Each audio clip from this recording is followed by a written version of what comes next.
Good day, my fellow entrepreneurs, and you're welcome to yet another exciting episode of The Entrepreneur with IBM Bangis. I am IBM Bangis, and I remain your host for this show. Now, today on this episode of The Entrepreneur, we'll be discussing one of the most problematic issues for people who are trying to succeed out there, or people who are trying to go into business. In fact, one of the biggest dream killer, as they call it, and an illness that has affected so many of us, which is procrastination.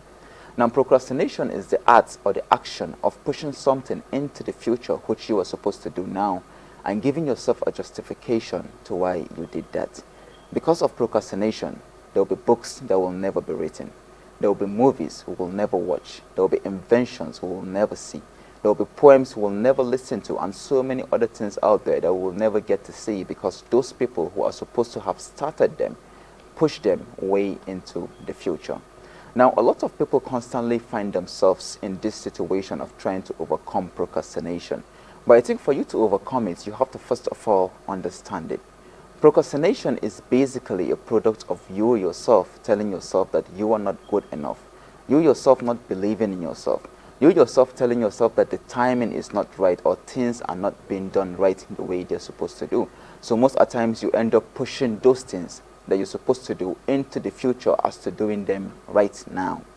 So one of the most important things in life or in business is for you to just start. Whatever it is that you want to do out there, you just need to start. And starting has to do with understanding why you're doing something. In business, we believe that if you can come up with a strong enough list of whys to why you're doing what you're doing, then the how can be easy. Don't worry yourself about how you're going to do this or how you're going to do that. Just start whatever it is that you want to do. And in fact, for you to deal with procrastination, I think you need to imagine or see yourself as a 1-year-old kid who is trying to work. At that particular point in time, you're filled with so much adrenaline as a kid because every single person around you is working and you also want to work. Now, the first thing you do is you stand up and you take that first bold step. But the normal thing is you're going to fall down. And then what do? You get back up and you take the step again. And then you still fall down. And then you keep taking that step. But each time you take the step, you'll be a little bit more prepared than you were before. You'll be a little bit more equipped with much more experience than you were before. So, ladies and gentlemen, or let me say my viewers back home, procrastination is a dream killer. So try as much as you can to do away with it. Now today I'm overly excited because I have someone amazing in the studio here today with me. A superwoman, if I will call her, someone who is changing lives in people's homes and has touched in a lot of households. But I won't be bringing her on until after the show, until after the break. So stay tuned after the break.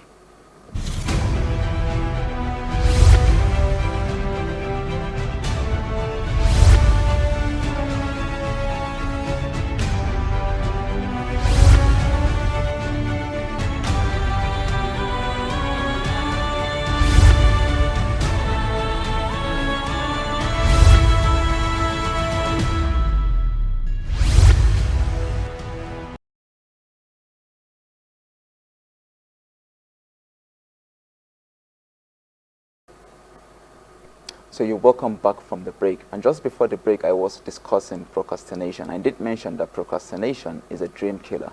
And one way for you to be able to deal with procrastination is to set deadlines for yourself. If you have something that you want to do, just tell yourself that in so amount of time you should be able to do that thing. And there should be consequences when you set those deadlines. If you aren't able to achieve those things that you say you want to do, you should be able to at least punish yourself. Like I, for example, I love playing sport. I love my sport. So when I set a deadline for myself and I don't hit it, then I deprive myself of going to play sport. I did also mention that I have someone exciting here. I have someone amazing in the studio here today with me, a superwoman, if you call her, an entrepreneur, a marriage coach, and a life coach, the person of Madam, or let me say Mrs. Maijidda Mahuta. Mrs. Maijidda, you're welcome to the Entrepreneur with IBM Bangis. Thank you so much. Okay, so I did mention, or let me say I did introduce you, but I will say I didn't do justice to that introduction. So could you just tell us more about yourself? Okay, like you said, my name is Maijidda Labo Mahuta. Okay. I'm a life coach, a marriage and relationship counselor or therapist, and I'm also an NLP master practitioner. Okay. Yeah. Okay, wow. Okay, so now just before I brought you in, I was talking about procrastination. So, shall I call you Coach Jidda? Yeah. Okay, so okay. Coach Jidda, how have you ever been able, let me say, Was there a time when you were faced with this problem of procrastination, and how did you overcome it? Oh yeah, a lot of times. We're all human. So there was a time I remember, a lot of times, even last week, I was able to overcome procrastination. Okay. What I usually do is the moment I have a goal and I notice that I'm procrastinating on it, I'm dragging my feet on it, I first sit down and ask my why, like you said. I ask myself my why. I reclarify my why. I ask myself, why am I procrastinating? Does it align with my values or does it go against my values? Most times if you dig deeper, you get to understand and realize that my goal, there is a part of it that doesn't really align with my core values. And the thing that I just do is I realign it, I change it a bit so that it realigns with my value, and then I just go ahead and I find out that I overcome the procrastination and I go ahead and do it. Yeah. Okay, wow, interesting. Yeah. Okay, well, you did mention that you're a life coach and a marriage counselor, and also, Yeah. what first got you into your current venture right now? Okay. Like I said, okay, I didn't mention that I used to be an entrepreneur. I travel all over. I go to different countries to source for things, and then I come back in here like I'm an importer. So after years of doing that, I got pregnant. And I stopped because after getting married, I didn't get pregnant immediately. So when I got pregnant, I know that if I don't settle down, if I continue going up and down the country, like people are going to blame me if anything happens to that pregnancy. Exactly. So I told myself that I need to settle down. I need to focus on this baby. So I took like 2 years off and I focused on raising my child. Then after then, I realized that I'm not used to this sedentary kind of life. I'm not used to just sitting at home doing nothing. I know that, bringing up a child is very difficult. It's like it takes a lot out of you, but then it wasn't really enough for me. I wasn't really using my brain.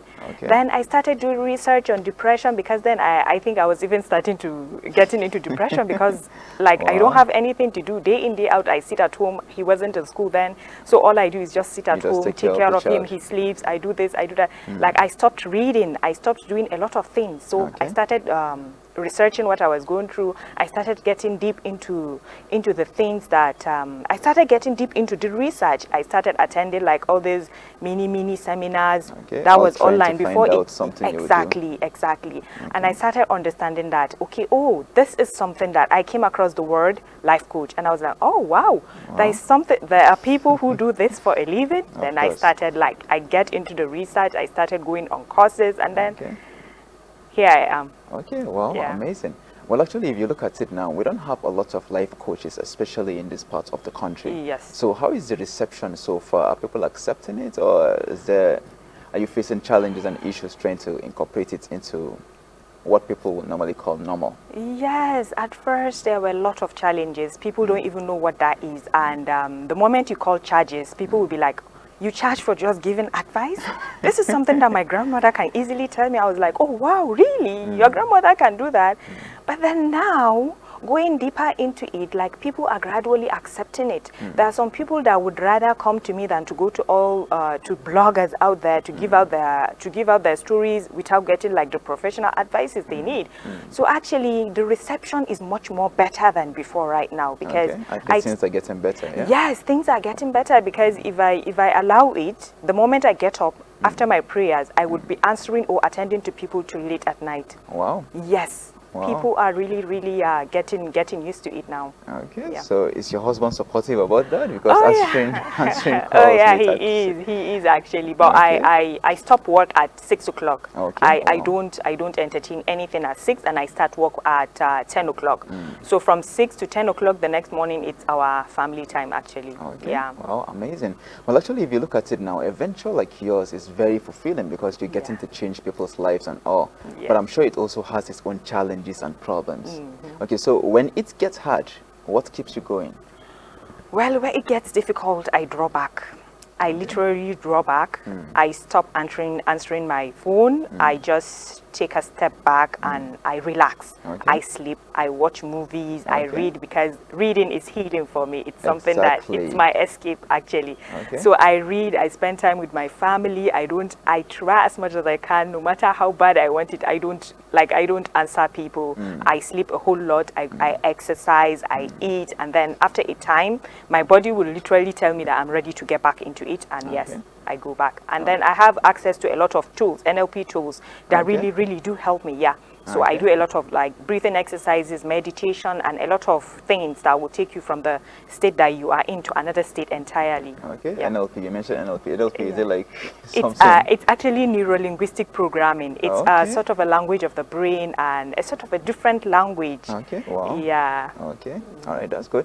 Well, you know, actually, if you look at it now, especially in Nigeria right now, we believe men should do a lot of things. Yeah. So what is your take on this statement, in the man's world? Do you believe in that statement, or because you're doing things contrary to that statement? So what's your take on that statement? I believe outwardly it's a man's world. Yes, yes, it's a man's world. But then the world is ruled by women, literally.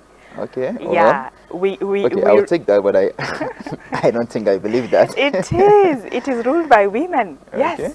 Because you're giving birth, your mom is a woman and she has a lot of control over you. Of course. You have a wife. Exactly. And even if you want to believe it or not, your wife has a lot of control over you. Exactly. So whatever decisions you take as a man, they are ruled from behind, like behind closed doors by women.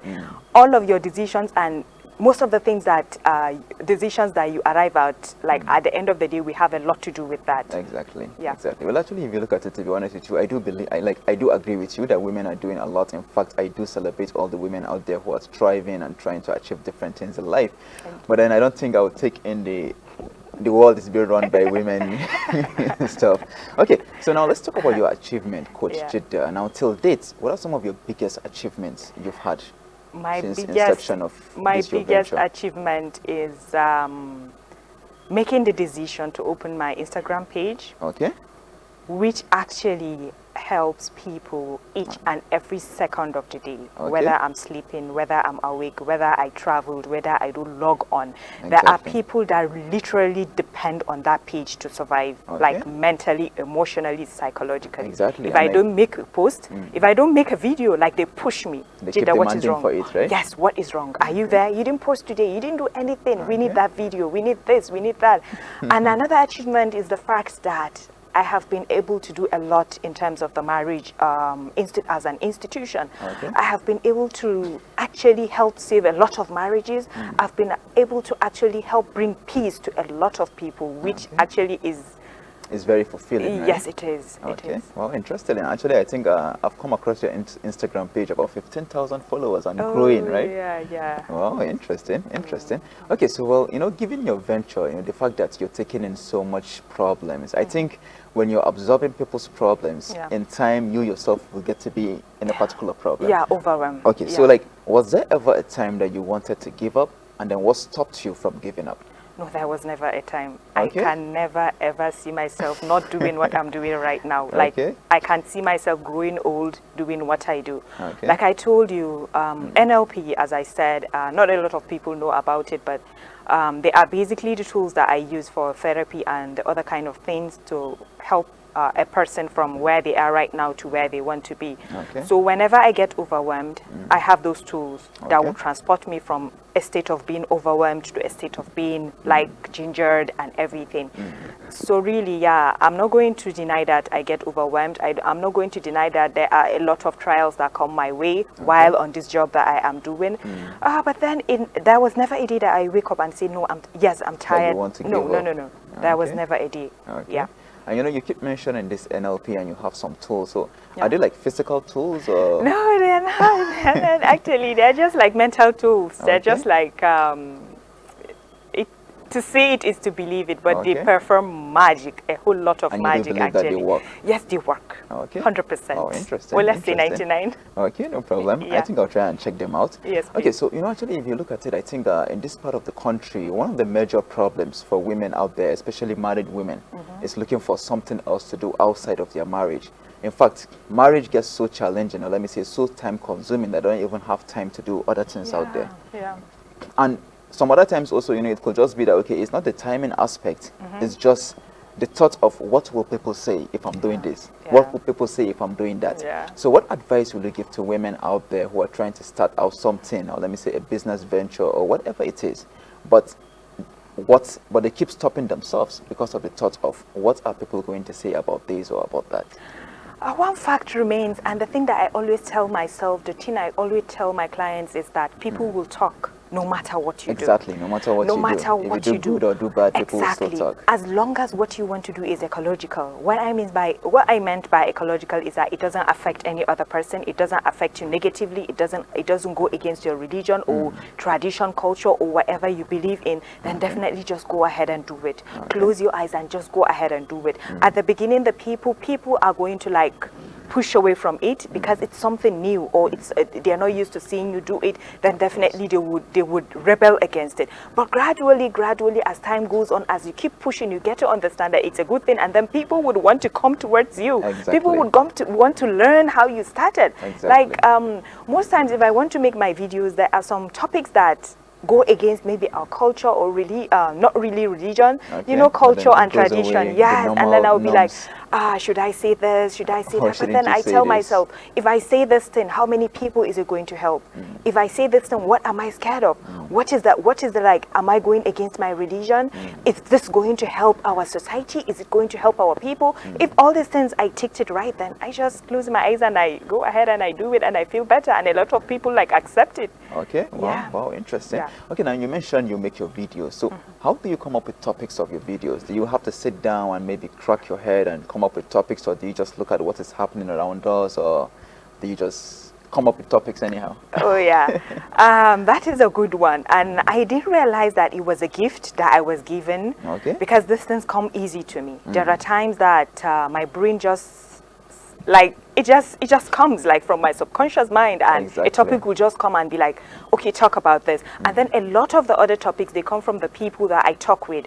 That if I notice that there is a certain trend that, okay, there was a time that young girls used to reach out to me needing help, having problems with their parents, this and that. And I noticed that in a week, like a large number of students, teenagers would reach out to me with that certain kind of problem, and I was like, no, this is something that I need to make a video on. This is something that the world needs to know, like our people needs to know. So that is how it happens. Maybe in terms of marriage, maybe in terms of, that was another one I made about exes, and I realized that there was a certain trend that people are married and then they are still hung up over their exes, and I was like, what the hell?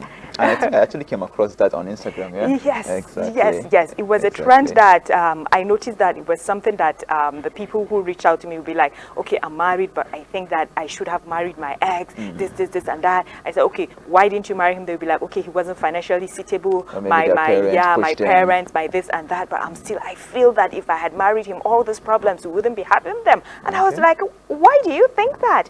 Your problems might not be this certain set of problems that you have with your present husband, but then there could be, you definitely would have another set of problems. Like no one is perfect, no marriage is perfect. Of course, definitely. Okay, so you come up with your topics with people reaching out to you. With people reaching out, and then sometimes when I'm sleeping, this REM sleep, this early morning when you wake up and then your brain is all ready for the day. Awake, exactly. Or when I was about to node off, or when working in the kitchen, or when doing my day-to-day, things just pop up, and I make use of them. Okay. Well, you know, they said in the beginning was the word. So how much do you believe in the power of words? Things we tell ourselves. Yes. So how much do you believe in the power of those words? I do wholly believe in the power of words. Yes. I do wholly believe in them. We call them affirmations. There are words that you say to yourself. Even not the things that you say to yourself, even the things that you tell your kids, even the things that you say to your brothers, your sisters, your siblings. Words are so powerful in the sense that I don't want to stay course into the subconscious mind. It's a topic that I'm so fascinated by. But then our subconscious mind is always working. Whether you're sleeping, whether you're awake, whatever you're doing, your subconscious mind is up and doing, and it's recording. Like I'm talking to you right now, a lot of things are happening and my subconscious mind is absorbing them. So whatever you say, you might say a word to yourself or a word to someone and you think it's insignificant, but it has been recorded. And our words manifest in our lives. Whatever you say to yourself, you see it. Whatever you say to yourself, you become it. Whatever you say to your child becomes that word that you keep repeating to them. So I need us all, before we utter any word, I need us all to understand and think over, chew our words before we speak them to someone else or you say them to yourself. Because our words are very, very powerful, really. Wow. Yeah. Okay, so Coach Jidda, thank you so much for this interesting session. This is not the end of it, but we're going to take a short break, and after the break, we'll continue our discussion with Coach Jidda. Stay tuned after the break.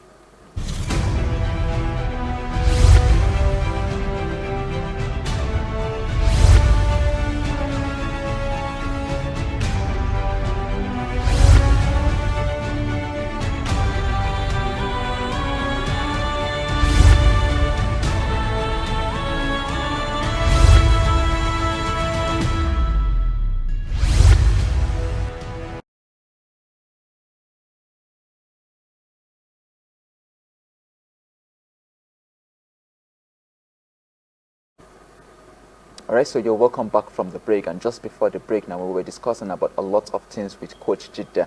Now, Coach Jidda, you did mention that you do read a lot of books, right? Yeah. Okay, so if I'm to ask you, could you just suggest for our viewers back home 2 books, and why will you suggest those 2 books? Why those 2 books? The first one, I would suggest Habits of Highly Effective People. Yeah, exactly. Why am I suggesting that? It's because this is the program is for entrepreneurs, and this is a book that is going to help you, like propel you forward, like it will help get you to where you never ever imagined. It's a book that I read twice a year. If I can, I read it 3 times a year. And I have a book for 7 habits, a journal that I do my 7 habits exercises. Every chapter comes with an exercise. So I would highly recommend each and every one of us get that book and read it. If possible, get the physical book, not even so that you can be able to jot things down. You can be able to highlight it. But then even our iPads come with those kind of highlighter, ebook highlighters, so it's fine. And the other one is The Power of the Subconscious Mind. The reason why I suggest that is because, like I said, I talked a bit about the power of subconscious mind, and that will help you it will go hand in hand with 7 habits. If you read The Power of the Subconscious Mind, you would understand what really the 7 habits is talking about. The fact that you have the power to attract what you really want, and it does really work. I've tried it with lots of my clients, I've tried it with my friends, and it has manifested. Yes, so I would say power of the subconscious mind and 7 habits. And for those who are scared to start what they want to start, I would say feel the fear and do it anyway. For procrastination, we can say Eat That Frog. Eat That Frog. Yes, and then there is a book that we are currently reading in our book club, and a lot of people have they like it and they love it. It's The Subtle Art of Not Giving a Fuck. Just ignore the title, and it's a book that I know a lot of people are going to like. Yeah. Okay. Well, interesting. You did mention you have a book club. So, like, how does it work? So it's a book club it's a personal development book club. We only read self-help books. We start any read first of each month, and then last Sunday of each month we meet physically, and the others, the people that are from all over the world or from other parts of the country, they join us via Zoom. Exactly. And we discuss the book. You were once there. Exactly. And it's just so interesting, really. Yeah, it's interesting. It's interesting. And actually, one thing I believe about reading books is that when you read a book, it's like you're taking in the whole experience of that particular person who wrote that book. If that person is to be 60 years, when he's writing books, he will narrate different stories that happen at different points in his life. And you will live there. Exactly. So like those 300 pages, it's like you've covered 80 years of somebody's life. So that's how important reading a book is. Okay, so now Coach Jidda, you're a life coach. Yes. You're achieving an incredible, you're getting so much success from what you do. Yeah. Where do you see yourself in the next 5 years? In the next 5 years, I would believe my Serenity Club is going to be up and running. Okay. Yes. It's going to have Serenity Club. When you say Serenity Club, what is Serenity? What is? Okay, Serenity comes from. It's something I aspire or aim to achieve because peace is very important to me. Okay.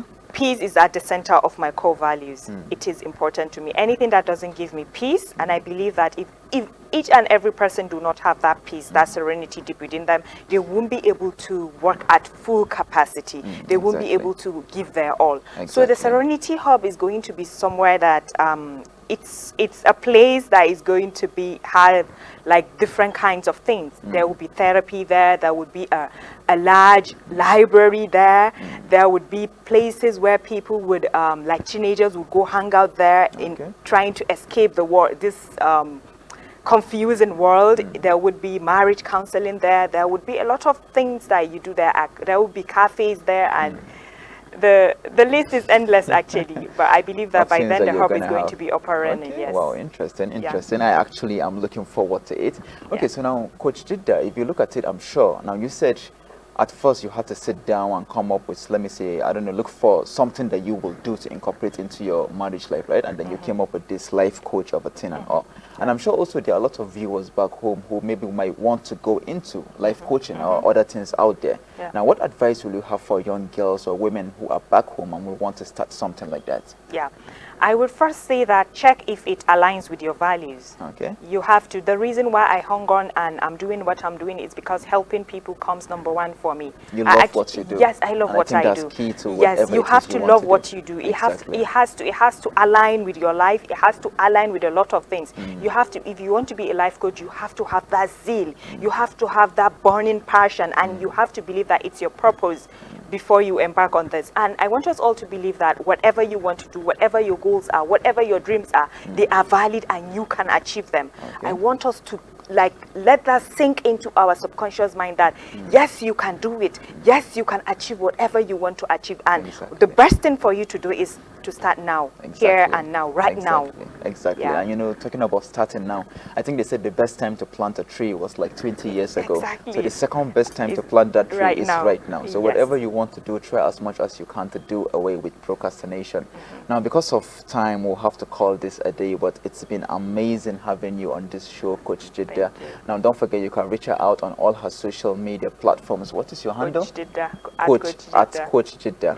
And you can also follow us on all our social media handles at entrepreneur_IBM Bangis. That's ENTR_IBM Bangis. Stay tuned sometime next week. Do have a lovely day.